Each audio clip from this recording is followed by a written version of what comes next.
कि आप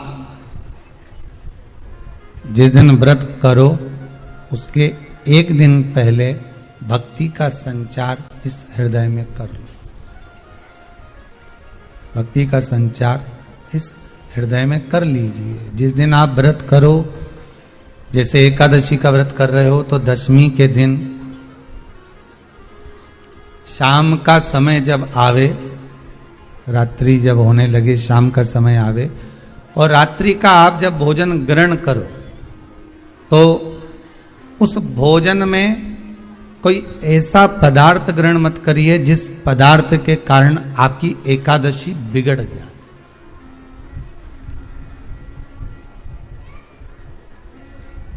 कोई बेकार भोजन हमें ग्रहण नहीं करना। श्रेष्ठ भोजन ग्रहण करिए दशमी। और एकादशी का दूसरा नियम बहुत ध्यान से सुनिएगा। जिस दिन आपकी एकादशी का व्रत हो उस दिन प्रयास करिएगा कि अपने हाथ से किसी भी वृक्ष की कोई पत्ती टूटे ना। अपने हाथ से किसी भी वृक्ष की, पौधे की, किसी भी वृक्ष की पत्ती अपने हाथ से ना टूटे। बहुत ध्यान दीजिएगा महाराज। एकादशी का ये दूसरा नियम है कि अपने हाथ से किसी पौधे की, किसी वृक्ष की, किसी डाली की कोई पत्ती टूटे ना, कोई पत्ती ना टूटे, इसका प्रयास करिए।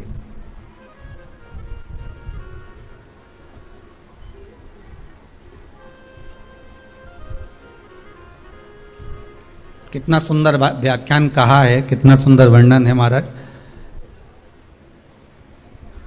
कि मात्र एकादशी का व्रत कर लेने पर,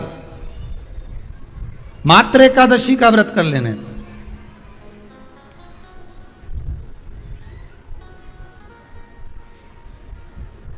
जो पूर्व में किया गया हमारा पाप कर्म है, हमने किसी जीव की हत्या करी है, हमने किसी को कष्ट प्रदान करा है, हमने किसी को अपशब्द कहा है, हमने किसी को ताने दिए, हमने किसी को आड़ा टेढ़ा कहा है, हमने किसी को गालियां दे दी है, मात्र एकादशी का व्रत ही कर लेने पर ये सारे जो दोष हैं वो समाप्त हो जाते हैं।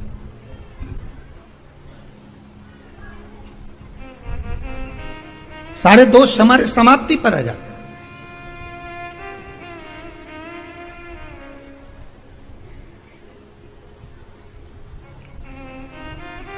अब एक विचार करिएगा थोड़ा सा अपने मन में, अपने चित्त में, अपनी वृत्ति में एक बात उतारिएगा।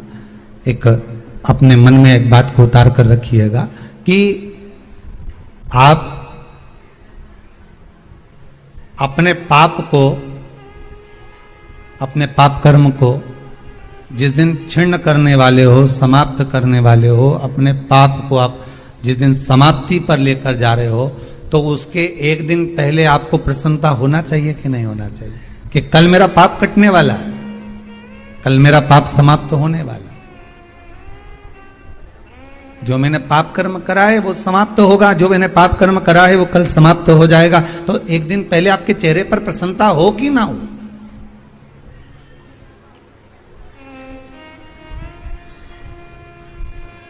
और चेहरे पर वो प्रसन्नता आपके आना चाहिए कि कल मेरा एकादशी का व्रत है, आज दशमी है, कल एकादशी का व्रत है, तो कल मेरी जब एकादशी का व्रत रहेगा तो मेरा ना जाने कितना कितना पाप, कितना कितना असत्य, कितना कितना झूठ, कितना कितना प्रपंच वो समाप्त हो जाएगा। इसमें मुझे प्रसन्नता हो, इसमें मुझे आनंदता हो।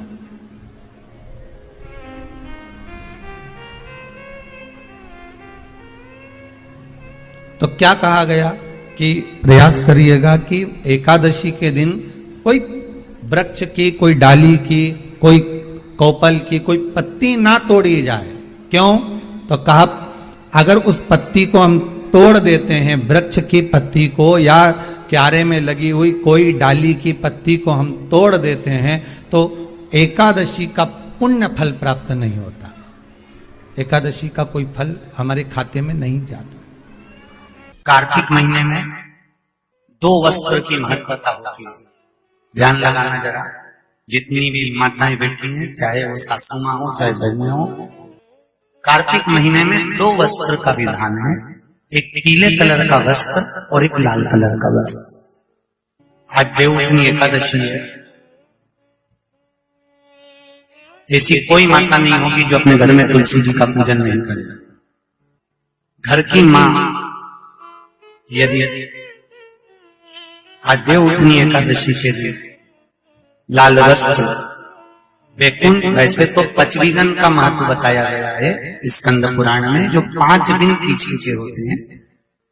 आंवला नवमी से जो क्रम पचवीगन का चालू होता है पूर्णिमा तक, वैकुंठ चतुर्दशी के क्रम तक, उसका जो महत्व, इन 5 दिनों की महत्वता वैसे स्कंद पुराण में कही गई है, पर आप समझें उसको।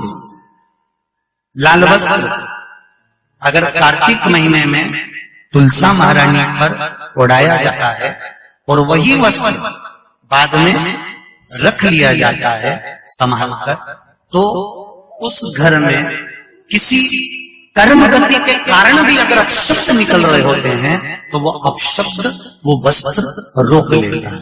वो वस्त्र रोक, कौन सा वस्त्र? लाल वस्त्र। पीला वस्त्र इन 5 दिन में अगर तुलसा महारानी को चढ़ाया जाता है और उसको रखा जाता है, तो जिस नारी के गर्भ से संतान नहीं भी हो रही होती है, उसके कक्ष में अगर वो वस्त्र कुछ दिन तक रखा रहता है तो ये निश्चित आती है कि गर्भ ठहरना जरूर है। ये पीले वस्त्र की और लाल वस्त्र की महत्वता कार्तिक महीने में।